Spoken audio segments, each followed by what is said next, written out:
야라바 야라바 시야라바 카라바 야라바 야라바 야라바 야라바 야라바 야라바 야라바 오 할렐루야.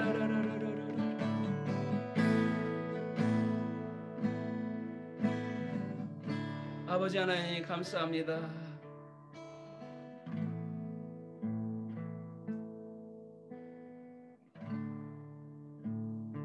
시온의 회복을 위하여서 오늘도 불타는 열심으로 노심초가 솟아하고 계시는 우리 주님이시여, 어쩌면 주님께는 단지 이스라엘을 건국하는 그 일, 그리고 열방의 재물을 흔들어서 주님께로 오게 하는 그 일, 그것 가운데 도로가 깔리고 좋은 건물들이 생기고 최첨단 테크놀로지들이 생기는 바로 그런 일, 아버지 주님께는 그것이 어려운 일이 아닙니다. 그러나 주님께서 스스로 오직 자신의 자유로만 행하지 아니하시는 일이 있습니다. 그것은 바로 이스라엘의 그 회복을 향한 그 주님의 마음 중에서 진정한 회복인 바로 예수와를 믿게 하는 그 성령을 그것 가운데 부어주게 하는 바로 그 일, 그것만큼은 주님께서 스스로 행하지 않으시고 주님의 그 교회에게 말씀하신 그 명령과 같이 너희는 가서 모든 민족을 이스라엘을 제자로 삼아 아버지와 아들과 성령의 이름으로 세례를 베풀고 그들에게 내가 분부한 모든 것을 지키게 하라. 이스라엘 가운데 예수와를 전하는 그 일만큼은 교회를 통하여서 일하시는 주님, 아버지 하나님, 그리함으로 오늘도 우리가 주님의 심장으로 부르짖습니다. 우리가 지금 코로나로 말미암아 그 이스라엘 땅 가운데 직접 가서 예수와를 전할 수는 없지만, 그러나 우리가 영으로서 그 땅 가운데 서서 우리가 기도로서 선교할 수 있습니다. 아버지 하나님, 이스라엘 가운데에 그 유대인들 가운데에 예수와를 믿게 하는 성령을 오늘도 부어 주시옵소서. 그 길거리에서 오늘도 누가 진정한 신인지 모른 채 그저 일하고 있는 그 이스라엘 유대인의 상인들과 또한 텔아비브의 IT 그 회사 가운데 일하는 그 직원들, 또한 그 텔아비브에서 동성애 가운데 빠져서 헤매이는 그 청년들, 오늘도 성전 그 벽에 서서 이 더운 때도 검정 옷을 입고 초림한 예수와가 임한 건지도 모르면서 그렇게 울부짖고 있는 그 종교인들 가운데에 아버지, 단부터 부엘세바까지 이스라엘에 있는 모든 그 땅 전역 가운데에 있는 그 유대인들 가운데에 오늘도 주님께서 스스로를 계시하여 주시옵소서. 우리들의 기도로 주님 스스로를 계시하여 주시옵소서.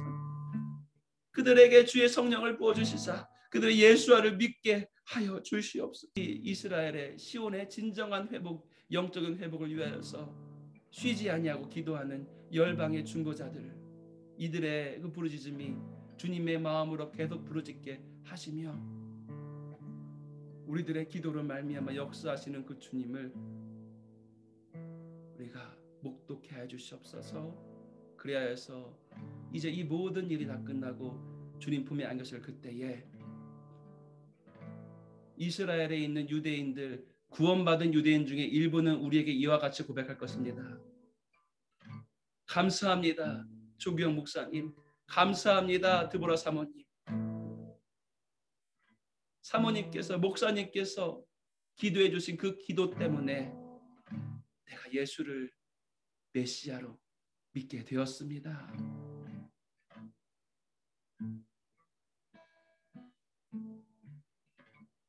아버지 감사합니다. 아버지 감사합니다.